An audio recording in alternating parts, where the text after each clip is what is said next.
mia, tu non temere se resti puro nell'anima,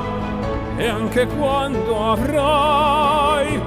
qualche incertezza